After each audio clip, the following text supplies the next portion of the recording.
Like, what were you saying again?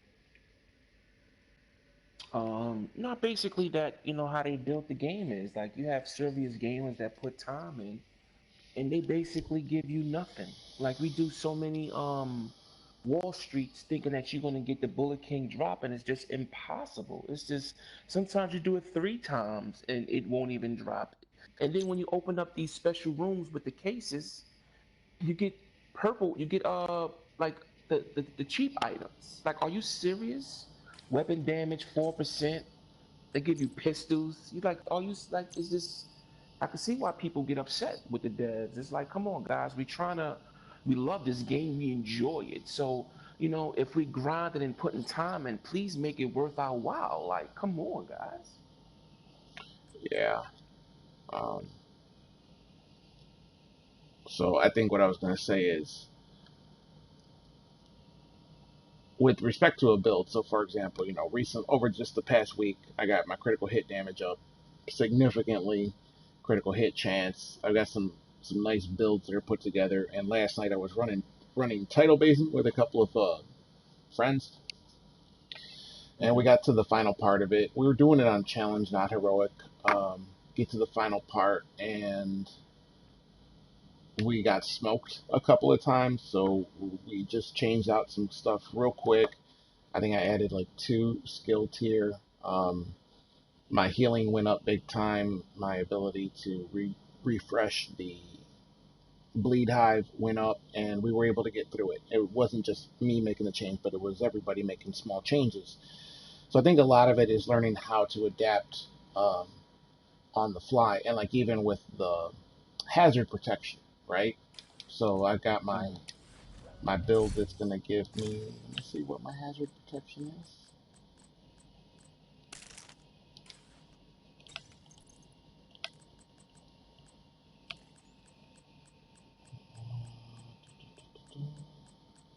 So I got 60% burn resistance,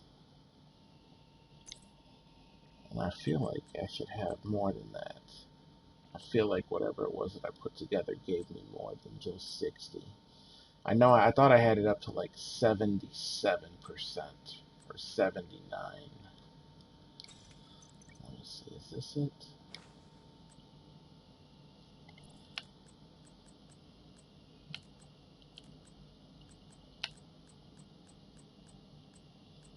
Oh no, that just went down. What the fuck?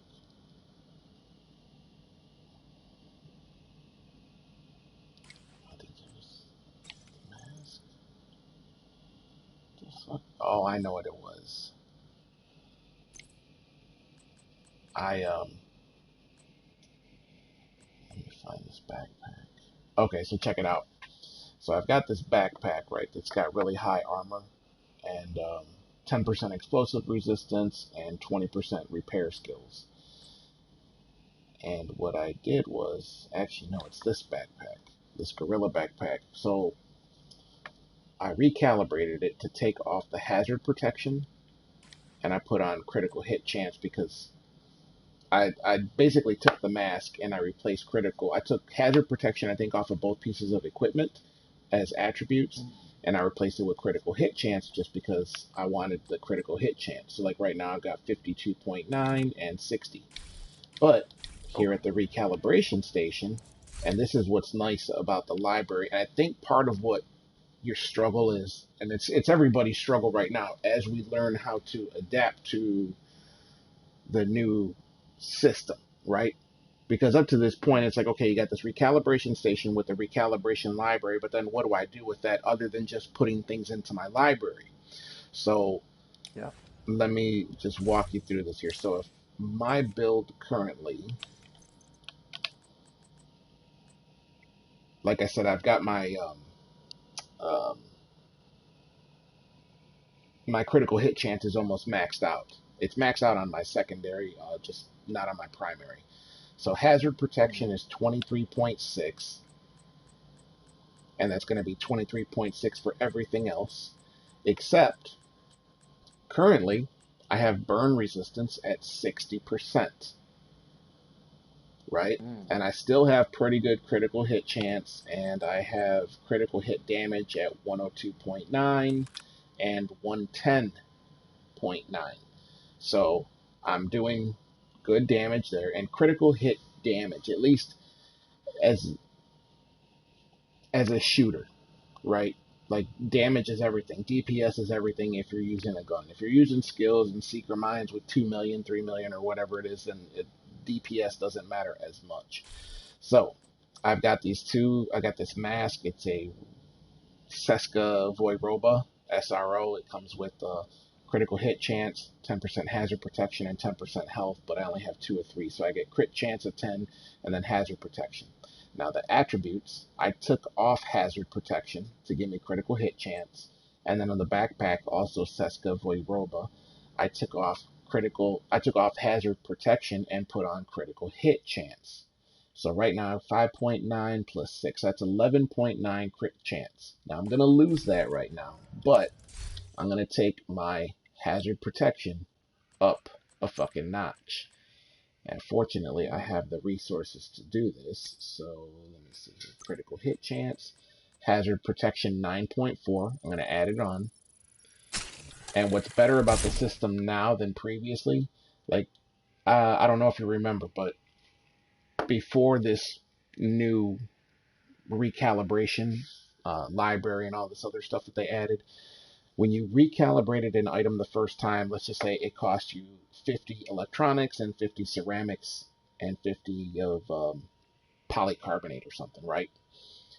Hmm. But then when you went to go back and recalibrate the same item twice or 3 or 4 times, instead of costing 50, it cost maybe 150.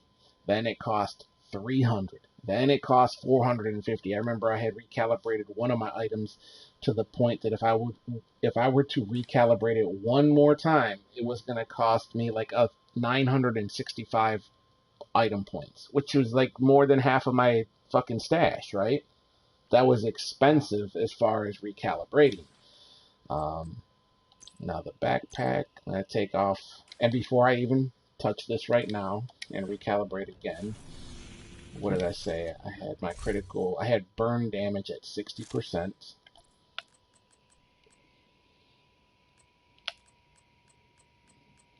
Now burn is at 69.4. So I went up almost 10 points. I'm going to take my 5.9 critical hit chance from this backpack. And I got 10% hazard protection I can throw on.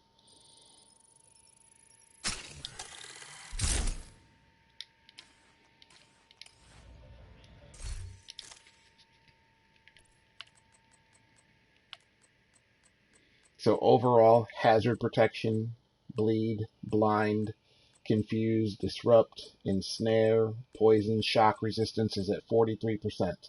But burn resistance right now is 79.4%. Now, I was able to get this to almost, let's just call it 80% burn resistance yesterday in probably like 5 minutes of just looking at my build and looking at the specializations. So the specialization demolitionist, the grenade launcher, Hmm. that specialization gives you 20% burn resistance. So the zoo mission, we were getting fucked up because of the burning, because of the fire. And what's one of the first things that we've been complaining about since this whole new update came out with Warlords of New York is the fire damage is insane, right?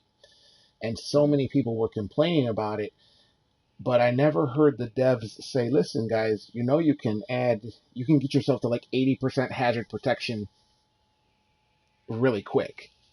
Now, I know that my critical hit chance was pretty high, but critical hit chance is still 41% on my Maniac Assault Rifle, and it is 50.5% on my Baker's Dozen. Like, that's still pretty high critical hit chance.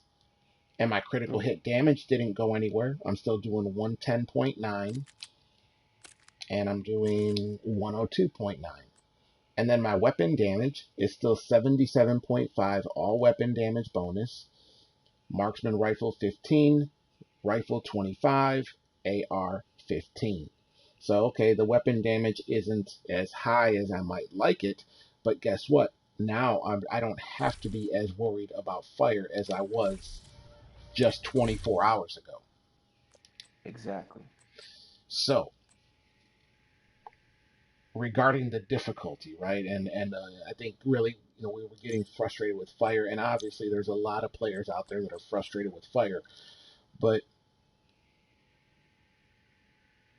I got burn resistance up to almost 80 without having to sacrifice any of my DPS. Now, if I know I'm going to be fighting, let's say, Black Tusk, where they're not throwing any fire, guess what I'm going to do? I'm going to go back to the recalibration station, add critical hit chance, because I don't need the burn protection, right? Very, yeah, very true. And voila. Or I leave the hazard protection the way it is, because like I said, overall hazard protection is at 43%. So that's bleed, blind, shock, poison, ensnare, disrupt, confuse, 43%. That's almost half. So if you're talking about like every time they shock you, that's like 6 out of every 10 times you're affected. At least it's not every single time. Hmm. And again, I never heard the devs say anything about, listen, guys, you have all of the tools necessary to do this. You just have to figure it out. And if we go back before the new update with the gear system, remember when it was like you needed 7 reds, 8 blues, and 2 yellows, right? Like that was a fucking hard thing to balance. And for the people that did get it to balance, well, good for you, but not everybody could get it like that. And I think that was like one of the most difficult things that you had dealt with, true or false. Hmm. So here they are saying, okay, listen, guys, you don't need that anymore, right? And you think, okay, great. I don't need this odd fucking number of balanced blue, red, and yellow. Everything's going to work out great, but it's just still not that simple. It's still a very complex game in terms of how you create your build. And after I made that last night, we ended up doing Black Tusk, so I didn't get the chance to fight anybody that was burning me or going to burn me. But I've been wanting to hit the streets and see what it would be like. I want to see how effective this build is against fire. Yeah, well, Paul's been building his resistance as well. Like that's amazing that you guys are able to put that together. I mean, I guess you just have to continue grinding. I guess Well, nothing else you can do. see, again, I think part of it, yeah, part of it is the grind. So let's say this. The grind is if you're looking to create your build exclusively through drops or gear that you acquire. And in my opinion, I think if that's the only way you're looking to acquire your build or put together your build, you're going to be disappointed. You have to Hmm. craft and you have to recalibrate and you have to pay attention to the details of what your specialization provides you as additional buffs or skills or attributes or however you want to call that. So, like, what Hmm. specialization are you running right now? Oh, right now I'm in the sharpshooter. Okay, so let me go run over there and take a look at the sharpshooter. And I'm using this because I want to use the drone, the reviver drone, basically repairing armor to fix the drone. So that's the only reason I really want to use it. So I can, as I'm shooting, I can use that. It's kind of it. This is I realize why everyone is using this. It's less of a hassle. I don't have to Okay, drop anything. I don't have to continually. It just automatically focus on you, which is even better. So I can concentrate on shooting and doing things like that while the drone stays on you. So that's okay. perfect. So let me make sure I understand this correctly. You're using the sharpshooter because you're using the repair drone, right? Yeah, and plus I'm using this is I'm working on a rifle build, so that will Okay, help me out as well. so let me say this. there's no reason to use the sharpshooter if you're using the repair drone, because using the repair drone has nothing to do with the specialization sharpshooter. No, I know There, sharpshooter as well as no. That's because I wanted to see what was all the attributes about so like for the for sharpshooter. example, I never tried it, so I just wanted to see what all drones are basically capable of. So that's why I want to really see what it's really about. let's see. So the nice thing about sharpshooter is that you get 15% additional stability, and I can't see it because my camera's blocking out some of this right now, but um, there's a special drone that you can use with sharpshooter, and it's called what's it called here? Tactician. So you send out your drone, and it'll mark all the enemies. But Mm. let's see here, survivalist. You know what? Hang on a second. I got this. Give me a second. Be right back.